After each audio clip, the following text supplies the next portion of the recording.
அதாவது திமுகவில் இருக்கக்கூடிய பல விஷயங்கள் பேசுறாங்க, எதுகை மோனையா பேசுவாங்க.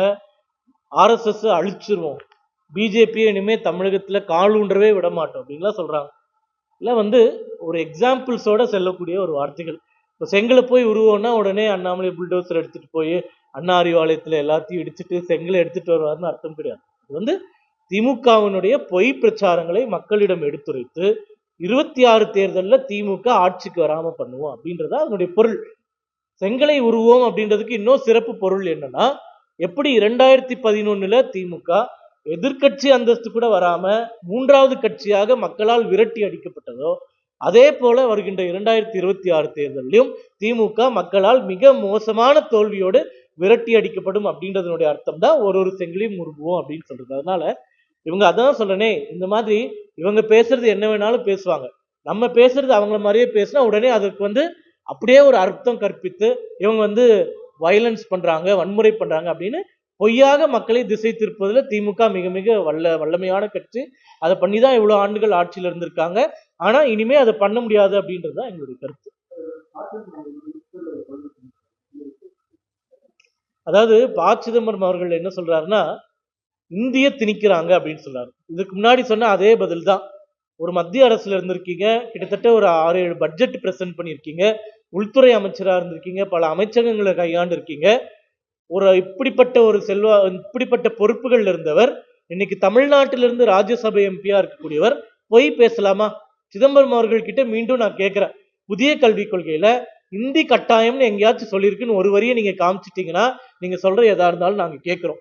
அப்படி உங்களால காண்பிக்க முடியவில்லை என்றால் உங்கள் தவறை ஒப்புக்கொண்டு மன்னிப்பு கோருகிறீர்களா அப்படின்றதான் உங்களுடைய கேள்வி.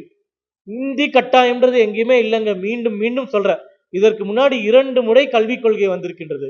இந்திரா காந்தி அம்மையார் பீரியட்ல 68ல, அடுத்தது 86ல 18 வருடம் கழிச்சு ராஜீவ்காந்தி அவர்களுடைய ஆட்சியில. இப்ப வந்திருக்கக்கூடியது 3வது கல்விக் கொள்கை. முதல் 2 கல்விக் கொள்கையில இந்தி கட்டாயம் அப்படின்னு இருக்கு. இந்தி கட்டாயமா இங்க செயல்படுத்தாததுனால 50 ஆண்டுகளாக தமிழகத்திற்கு வர வேண்டிய பல்வேறு நிதி வராமலே இருந்திருக்கு. அன்னைக்கெல்லாம் ஒரு வார்த்தை கூட இவங்க பேசல.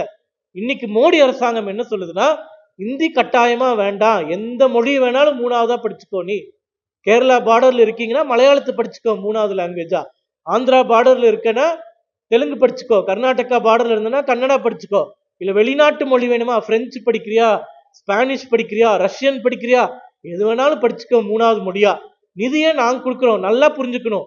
3வது மொழிக்காக தமிழக அரசாங்கம் பள்ளிகள்ல நியமிக்கக்கூடிய ஒரு ஆசிரியருக்கு 1 ரூபாய் கூட தமிழக அரசு செலவு செய்யவே வேண்டாம், நாங்க கொடுக்க போறோம்.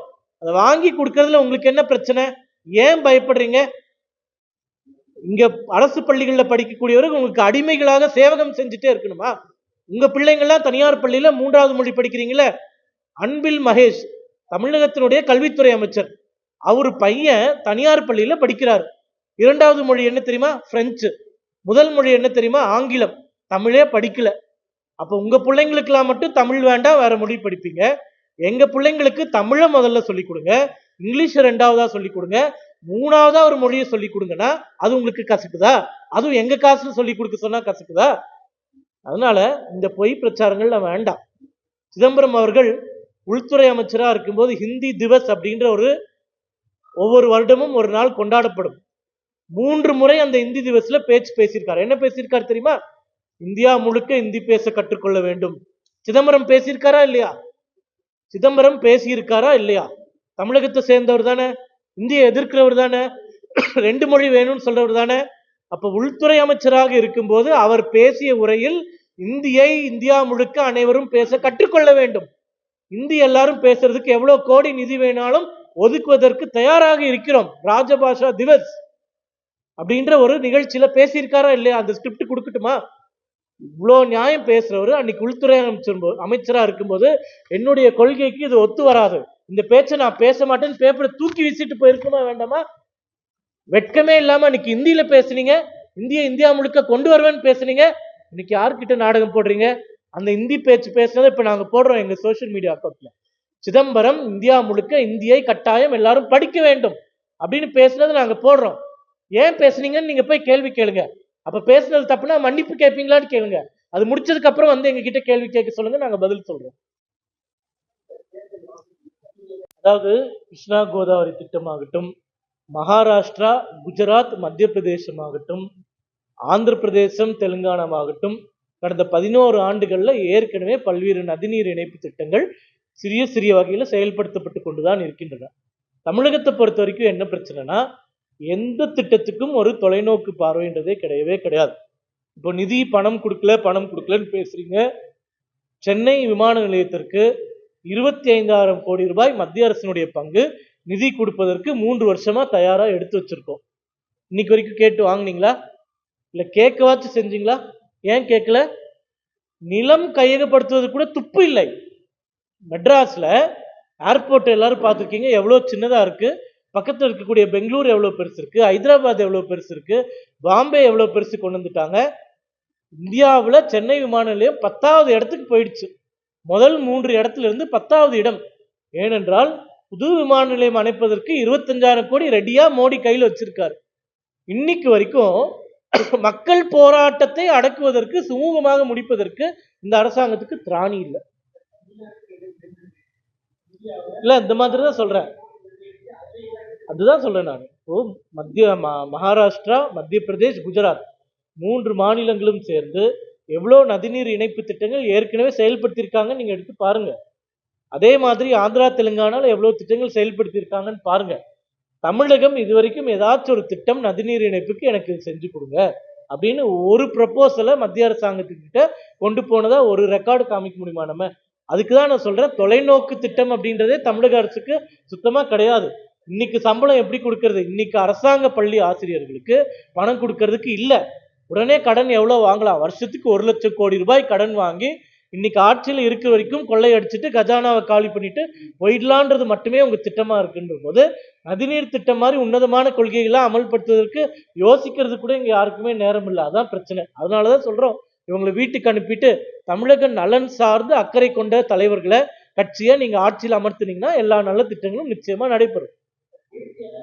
அதான் சொல்றேன். அதாவது தேசிய அளவுல திட்டம் வகுத்தா கூட மாநில அரசாங்கம் ஒப்புக்கொண்டாதான் நம்ம அந்த திட்டத்தை அமல்படுத்தணும். ஏன்னா India is a federal state. மாநில அரசாங்கங்கள் சேர்ந்த ஒரு அரசாங்கம் தான் இந்திய அரசாங்கம். இப்போ மத்திய அரசு ஒரு திட்டத்தை போட்டுட்டு உடனே அமல்படுத்துங்க அப்படின்னு சொன்னா உடனே என்ன சொல்லுவீங்க? மத்திய அரசாங்கம் சர்வாதிகாரமா நடந்து கொள்வதுன்னு சொல்றீங்க. அப்போ நதிநீர் இணைப்பு திட்டம் என்பது மாநில அரசாங்கங்கள் ஒத்துழைப்போட செயல்படுத்தக்கூடிய ஒரு திட்டம். எந்தெந்த அரசாங்கம், உதாரணமாக ஹரியானா, பஞ்சாப், அந்த 2 அரசாங்கங்களும் ஒப்புக்கொண்டு பல திட்டங்களுக்கு ஒப்புதல் கொடுத்து பல்லாயிரம் கோடி ரூபாய் மத்திய அரசு நிதி ஒதுக்கி இருக்கு. அதே மாதிரி வடகிழக்கு மாநிலங்கள்ல பல்வேறு சின்ன சின்ன நதி இணைப்பு திட்டங்கள் வெற்றிகரமாக நடைபெற்று முதல் முறையாக ரயில் விடப்பட்டதாகட்டும், இல்ல நதிநீர்ல இருந்து அந்த ஹைட்ரோ பவர் தயாரிப்பதாகட்டும் பல திட்டங்களை செஞ்சுட்டு இருக்கோம். அதனால எந்தெந்த மாநில அரசாங்கங்கள் ஒத்துழைப்போடு தொலைநோக்கு பார்வையோடு நதிநீர் இணைப்புக்கு என்னென்ன கோரிக்கைகளை மத்திய அரசாங்கத்திடம் வைக்கின்றதோ உடனடியாக அது செயல்படுத்தப்பட்டு கொண்டு வருகிறது. தமிழகம் அதையும் பயன்படுத்திக் கொள்ள வேண்டும் அப்படின்னு கேட்டுக்கிறோம்.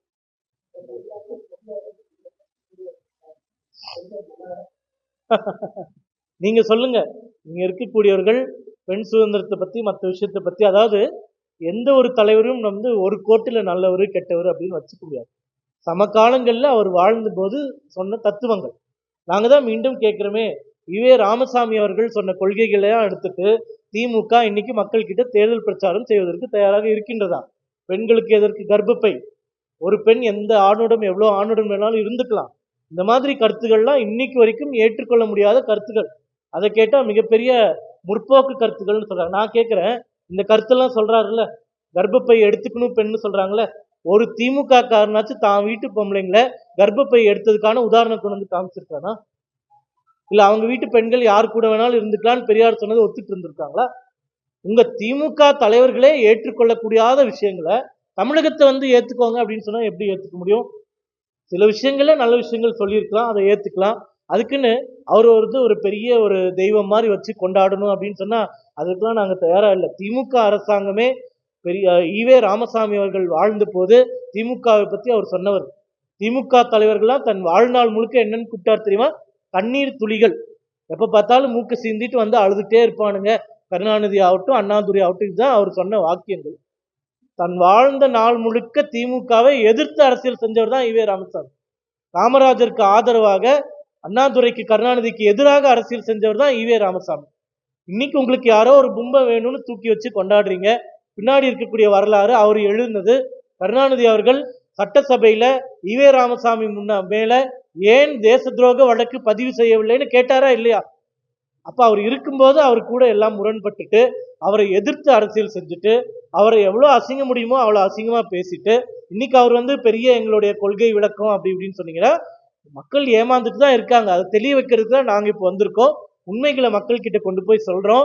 குடியரசுல திரு ஈவே ராமசாமி அவர்கள் திமுகவினரை எவ்வளவு கேவலமாக எழுதியிருக்காங்க, திமுகவினுடைய கான்டெக்ட் அவர்களுடைய நடத்தையை பத்தி எப்படிலாம் எழுதியிருக்காங்க, எங்க தலைவர் சொன்ன மாதிரி பக்கம் 13ல என்னென்ன இருக்கு எல்லாமே நாங்க மக்கள் கிட்ட கொண்டு போறோம். மக்கள் முடிவு செஞ்சுக்கிட்டோம் அவர் நல்லவரா கெட்டவரான்னு சொல்லிட்டு.